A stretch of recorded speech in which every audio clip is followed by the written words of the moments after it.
Hay un secreto que rara vez se dice en voz alta: la mayoría de los que se hicieron millonarios jóvenes no siguieron un mapa secreto ni un método mágico. No hubo un atajo oculto que solo unos pocos privilegiados conocían. Lo que ocurrió fue mucho más humano, más íntimo y más inquietante. No fue el dinero el que cambió primero. Fueron ellos quienes cambiaron, profundamente, desde dentro. Vivimos rodeados de mitos sobre la riqueza. Nos repiten que hay fórmulas infalibles, que basta con encontrar la idea perfecta o invertir en el negocio correcto para que la fortuna llegue casi por arte de magia. Es la misma ilusión que fascinaba a los alquimistas medievales: convertir el plomo en oro sin preguntarse si ellos mismos se habían transformado por dentro. En realidad, como enseñaba Sócrates, el oro verdadero es el conocimiento de uno mismo. Conócete a ti mismo, decía el sabio ateniense,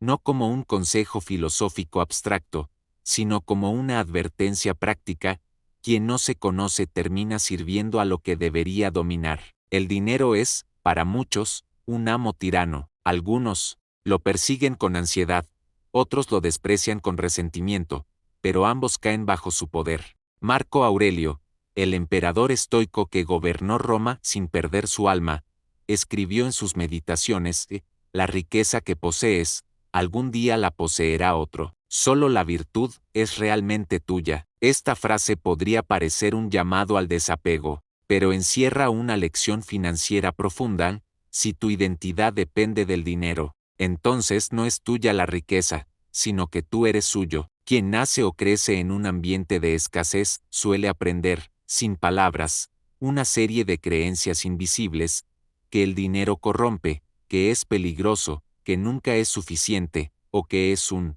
privilegio reservado para otros. Son ideas que flotan en el inconsciente colectivo, como describió Carl Gustav Jung, un río subterráneo de símbolos y arquetipos que condiciona nuestra vida más de lo que imaginamos. La mente pobre no es simplemente la falta de recursos, es una estructura psíquica que interpreta el mundo a través del miedo y la carencia. Imagina a un joven viendo a sus padres discutir por deudas. Cada palabra, cada gesto, cada silencio tenso graba un mensaje en su inconsciente: el dinero es conflicto, tenerlo nos divide, nunca hay suficiente. Años después, ese joven quizás gane bien, pero gastará compulsivamente o elegirá negocios que fracasan. No es casualidad, está obedeciendo un guión oculto. Como advertía Aristóteles, el alma nunca piensa sin una imagen. Si la imagen del dinero está teñida de peligro, tu psique lo expulsará, aunque digas quererlo. ¿Y qué ocurre cuando alguien rompe ese patrón y se vuelve millonario joven? La sociedad corre a buscar la fórmula externa, el truco, la inversión, la app milagrosa, pero casi nadie observa la revolución interna que precede al éxito. Antes de crear riqueza, estas personas crearon un nuevo yo. Se atrevieron a cuestionar no solo las circunstancias externas, sino las raíces psicológicas de sus decisiones. La verdadera pobreza no está en la billetera, sino en el alma. Séneca, filósofo estoico y tutor del emperador Nerón, lo escribió con claridad: no es pobre el que tiene poco, sino el que desea mucho. ¿Por qué? Porque el deseo desordenado, la avidez sin propósito, convierte a cualquiera en esclavo, y un esclavo nunca será libre para tomar decisiones financieras sabias. No se trata de matar el deseo, sino de ordenarlo, transformarlo en propósito. Platón, en la República, describe el mito de la caverna: prisioneros encadenados que solo ven sombras en la pared, creyendo que son la realidad.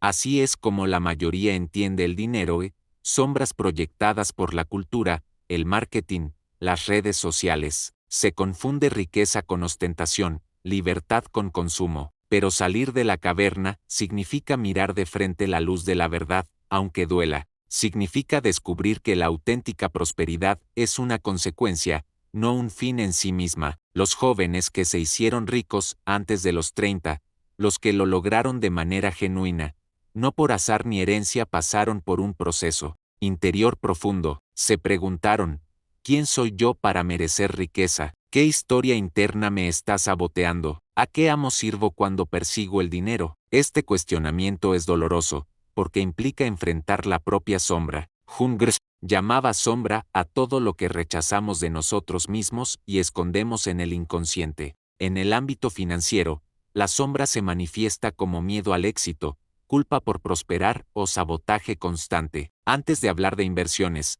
emprendimientos o estrategias, hay que hablar de psique, virtud y carácter, porque el secreto de los pobres que se hicieron millonarios jóvenes no fue encontrar un tesoro escondido, fue transformarse en alguien capaz de administrarlo. Esta es la primera gran revelación: la riqueza no se construye afuera, sino adentro. Las acciones financieras correctas son el resultado visible de un cambio invisible. El dinero solo amplifica lo que ya somos. Si tu mente es esclava, tu riqueza también lo será. Si tu mente es libre, tu dinero se convertirá en un instrumento de creación y servicio. El mito de la riqueza rápida es atractivo porque evita la pregunta incómoda: ¿estás dispuesto a convertirte en alguien digno de manejar abundancia? No se trata de moralismo, sino de psicología profunda. Sin ese cambio, cualquier fortuna será efímera. Con ese cambio, incluso una cantidad modesta puede multiplicarse. Así empieza nuestro viaje,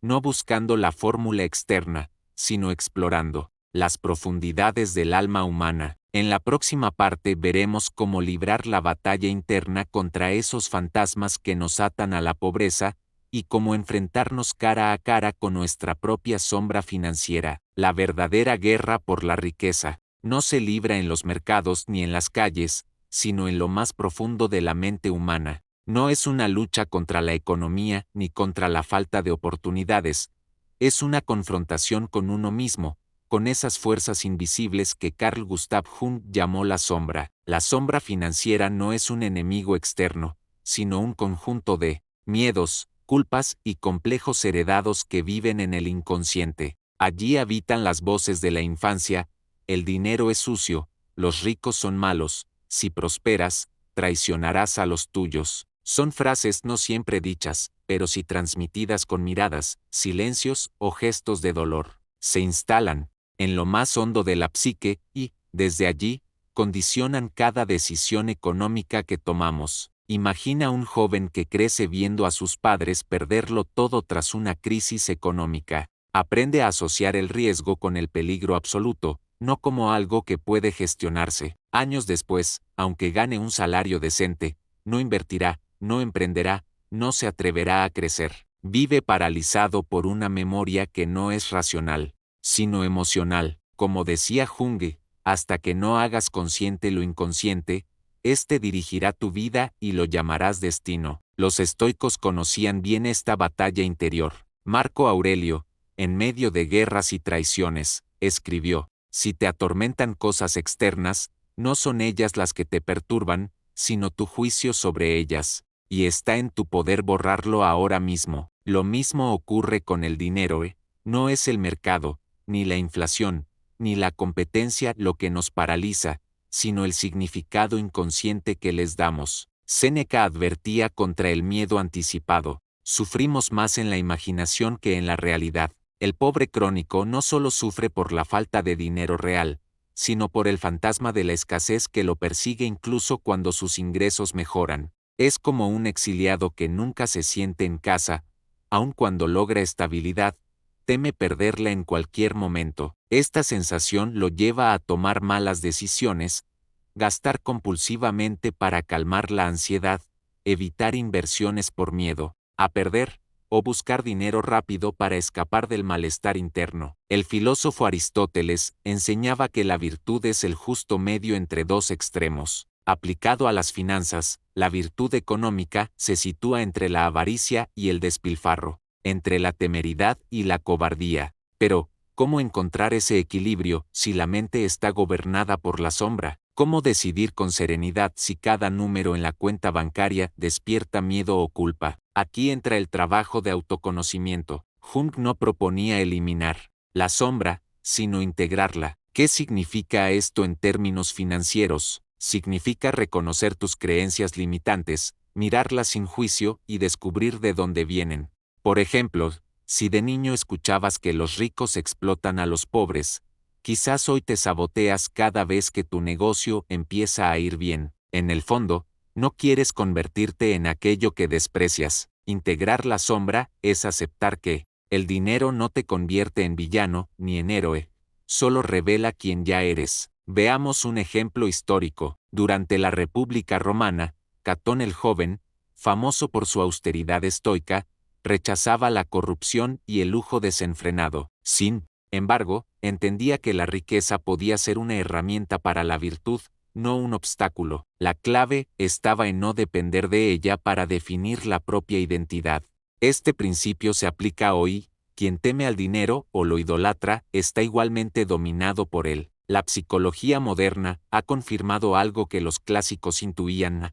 Nuestras decisiones económicas no son puramente racionales, están guiadas por emociones, recuerdos y símbolos inconscientes. Cuando un joven pobre ve a alguien de su edad conduciendo un coche de lujo, no siente solo admiración o envidia, siente una amenaza a su propia identidad.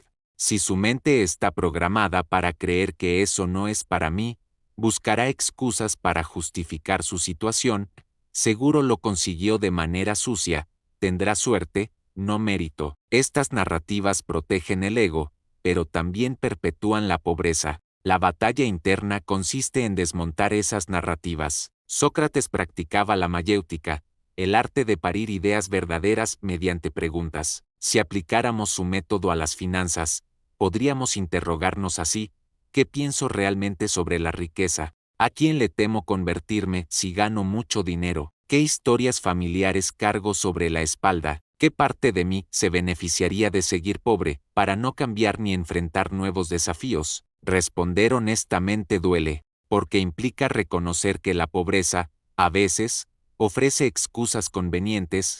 La víctima no tiene que rendir cuentas, no debe demostrar resultados, no arriesga nada. Jung advertía que el inconsciente prefiere la comodidad de la sombra antes que la responsabilidad de la luz. Pero esta guerra no se gana con autoengaños ni con frases motivacionales superficiales. Se gana con virtud, disciplina y conciencia. Marco Aurelio lo diría así: que tu alma sea como la roca que las olas golpean sin moverla. Traducido a la vida financiera, construye un carácter tan sólido que ni la escasez ni la abundancia te corrompan. El joven que se vuelve millonario no lo logra solo porque trabajó duro, encontró la idea correcta, lo logra porque venció primero a su propio enemigo interno, el miedo disfrazado de prudencia, la culpa disfrazada de ética, la pereza disfrazada de paciencia. No huyó de su sombra, la enfrentó. La pobreza mental no desaparece con un aumento de salario, ni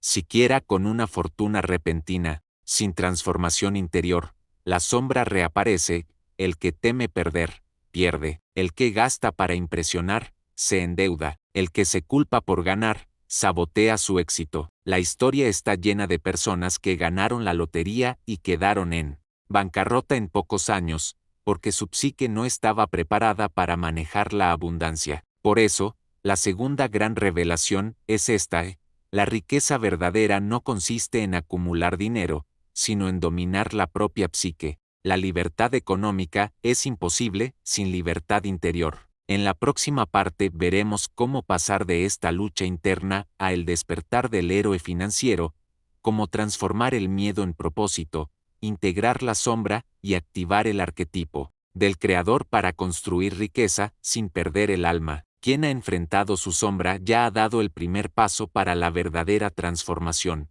Pero la batalla interior no es un fin en sí mismo, es el preludio de un despertar. Jung lo describía como el surgimiento del arquetipo del héroe, esa fuerza psíquica universal que nos impulsa a superar las limitaciones, a abandonar la tierra segura y a enfrentar el dragón que custodia el tesoro. En este caso, el dragón es interno: miedo, pereza, resentimiento, creencias heredadas. El tesoro no es solo dinero, sino la libertad de ser y crear. Todos los héroes, desde los mitos griegos hasta las películas modernas, atraviesan un camino similar: reciben un llamado, dudan, enfrentan pruebas, se transforman y regresan a casa con un don. Joseph Campbell lo llamó el viaje del héroe. Jung lo vio como una dinámica arquetípica del inconsciente colectivo. Lo fascinante es que este patrón se aplica también a la riqueza. Cuando un joven pobre decide dejar de culpar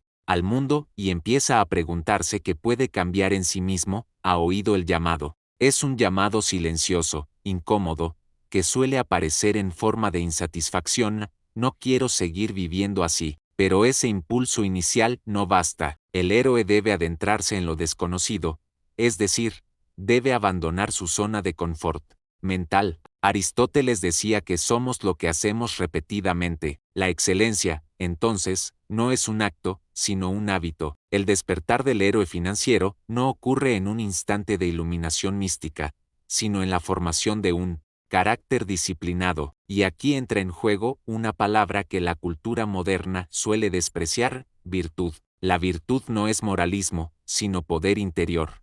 Para Aristóteles, cada virtud es una fuerza que ordena el alma y la vuelve capaz de alcanzar su fin. En la vida financiera, la virtud es lo que permite que las decisiones sabias sean consistentes, incluso cuando nadie mira. La templanza para no gastar en exceso, la fortaleza para emprender pese al miedo, la prudencia para invertir sin dejarse llevar por la codicia, la justicia para generar riqueza sin explotar a otros. Marco Aurelio, emperador y filósofo, se preguntaba cada mañana: ¿qué es lo que depende de mí hoy? Esta pregunta, aplicada a las finanzas, despierta al héroe.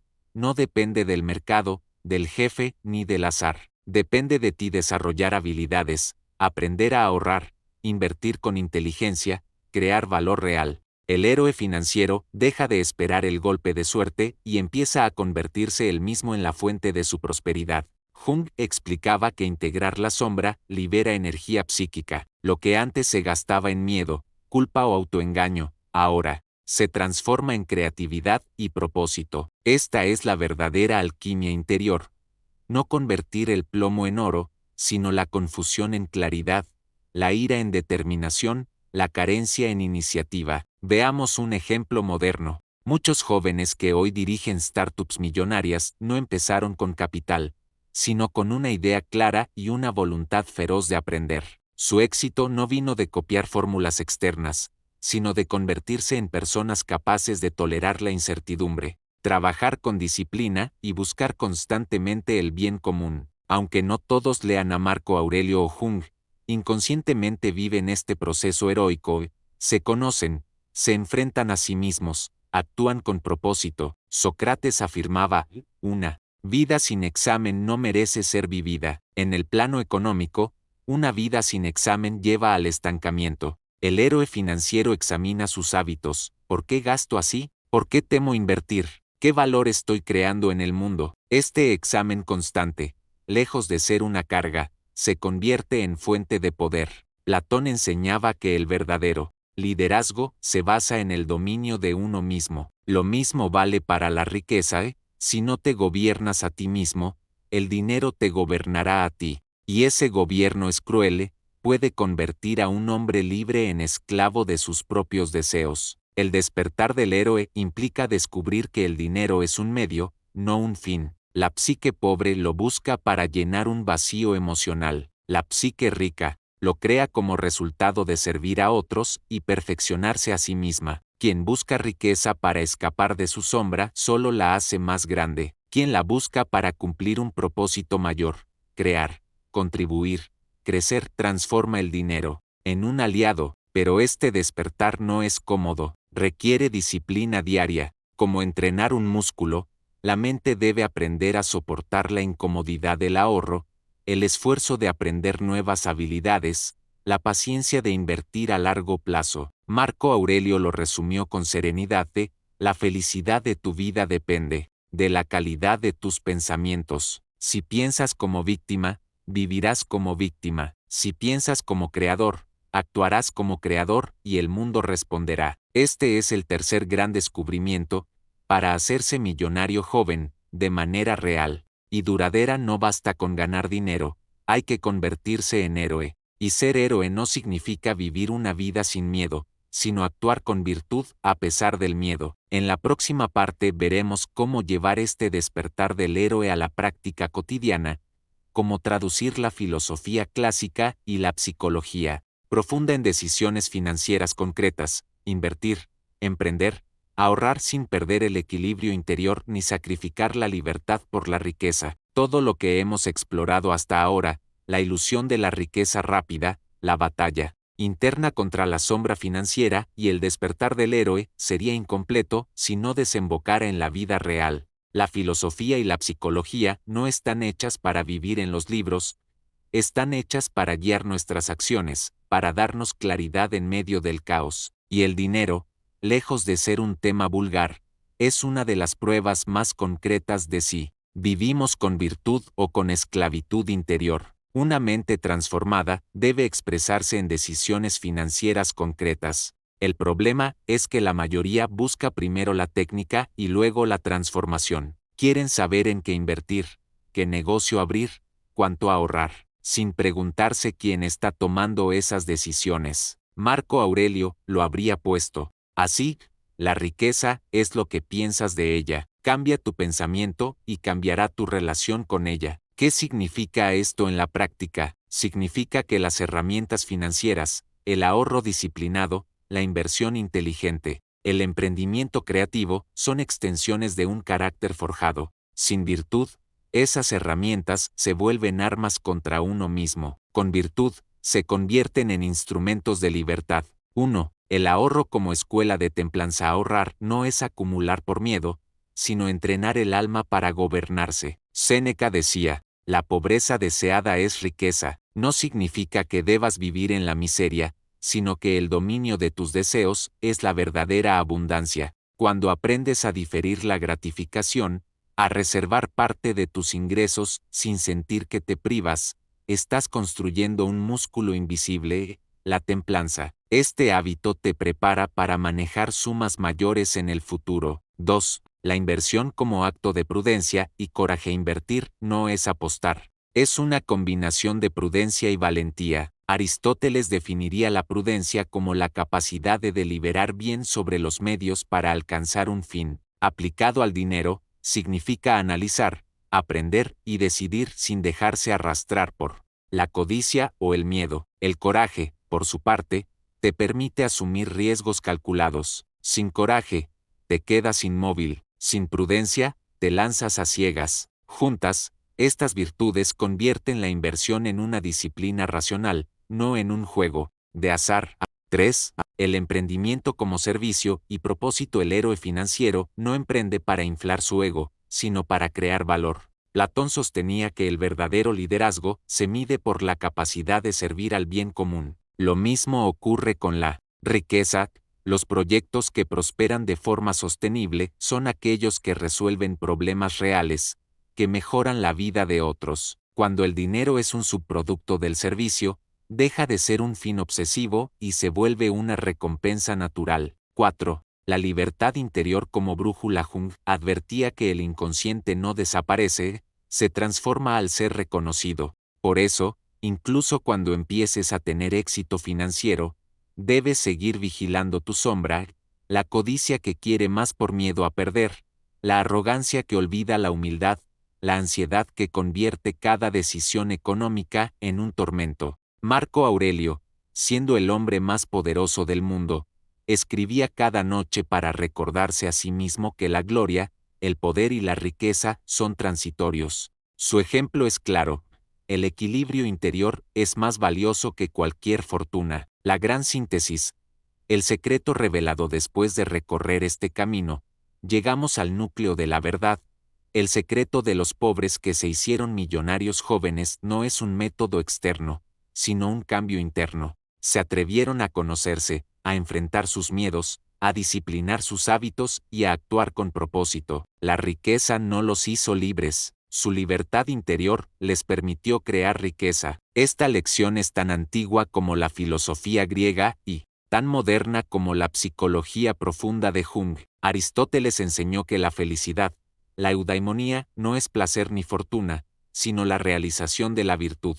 Jung mostró que, al integrar la sombra, el ser humano libera un potencial creativo inmenso. Uniendo estas dos visiones, comprendemos que la prosperidad material auténtica es fruto de una prosperidad interior. No todos los que escuchan este mensaje se volverán millonarios jóvenes, pero todos los que lo practiquen serán dueños de su vida, no esclavos de su cuenta bancaria, porque la verdadera riqueza no se mide en cifras, sino en libertad, propósito y carácter. Cuando Sócrates bebió la cicuta, no poseía tierras ni oro, pero su influencia transformó a generaciones enteras. Cuando Marco Aurelio murió, dejó un imperio más fuerte, pero sobre todo dejó un testimonio de integridad. Cuando Hume cerró sus ojos por última vez, no dejó fortunas ocultas, sino mapas para que otros exploraran su alma. Todos ellos demostraron que la verdadera abundancia es interior, y que, paradójicamente,